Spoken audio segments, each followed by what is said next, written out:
বাড়ির উত্তর দিকে যদি আপনার টয়লেট থেকে থাকে তাহলে কিন্তু আপনি চাকরি করে কোনো মতে শান্তি পাবেন না, মনের মতন চাকরি পাবেন না, ভালো অপরচুনিটি পাবেন না, এবং যে ক্ষেত্রে আপনি চাকরি করছেন আপনার কোনো রকমের স্যাটিসফিকেশন আসবে না। এবং তার সঙ্গে সঙ্গে যে অর্থনৈতিক আপনার স্যালারিটা হওয়া দরকার চাকরি ক্ষেত্রে, সেই স্যালারিটাও কিন্তু আপনি পাবেন না, সেটা অনেক আপনার পরিশ্রমের তুলনায় কিন্তু অনেক কম পাবেন। তাহলে বাড়ির উত্তর দিকে যদি আপনার টয়লেট থেকে থাকে, এই টয়লেটের সম্পূর্ণ যদি আপনি প্রতিকার করতে চান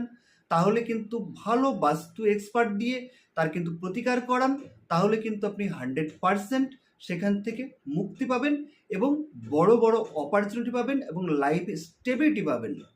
এবার আপনি কোনো যদি বাস্তু এক্সপার্ট না দেখান তাহলে আপনার প্রথমত যেগুলো করা যেতে পারে, একটা গ্রিন বাল্ব ওখানে জ্বালাতে পারেন সব সময়ের জন্য, বা গ্রিন জেড যে আপনার স্টোনগুলো ক্রিস্টাল স্টোন হয় সেগুলো 250 গ্রাম